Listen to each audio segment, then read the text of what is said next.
পক্ষ থেকে। আহত সকল পরিবারকে আজকে আমাদের পার্টি মানুষের নেত্রী বিএনপির চেয়ারপারসন দেশনেত্রী বেগম খালেদা জিয়া এবং আমাদের রাজনৈতিক ভারপ্রাপ্ত চেয়ারম্যান জনতা তারেক রহমান নারায়ণগঞ্জ মহানগর বিএনপি থেকে সবাইকে বিজয় শুভেচ্ছা এবং অভিনন্দন।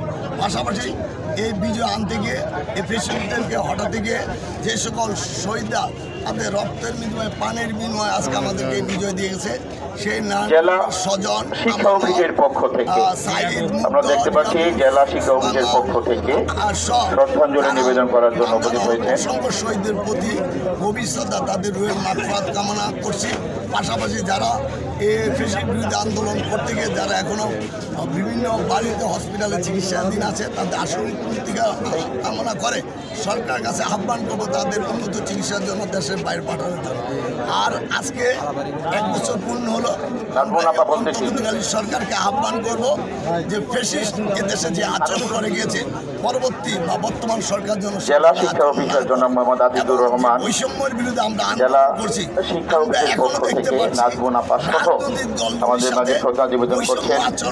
জেলা শিক্ষা অফিসের পক্ষ থেকে আপনাদেরকে ধন্যবাদ। যেন না হয়, এই বৈষম্য যেন দূর হয়, দূর করে অতি শীঘ্র বাংলাদেশে আনাচে কানাচে এখনো ফ্যাসিস্টের দোষরা ফ্যাসিস্টের দালালরা এখনো বিবি মরিয়ম করছে এবং বিভিন্ন অরাজকতা সৃষ্টি করছে।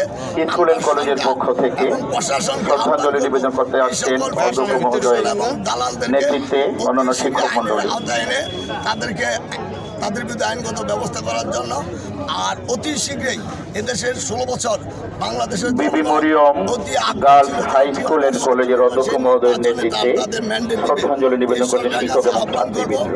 অতি শীঘ্রই এই যে কয়টি প্রয়োজনীয় সংস্কার আছে সংস্কার শেষ করে এবং যে সকল শহীদদের হত্যা করেছে সেই ফ্যাসিস্টদের বিচার শুরু করে অনতিবিলম্বে একটি অবাধ সুষ্ঠু ধন্যবাদ বিবি মরিয়ম স্কুল এন্ড কলেজকে।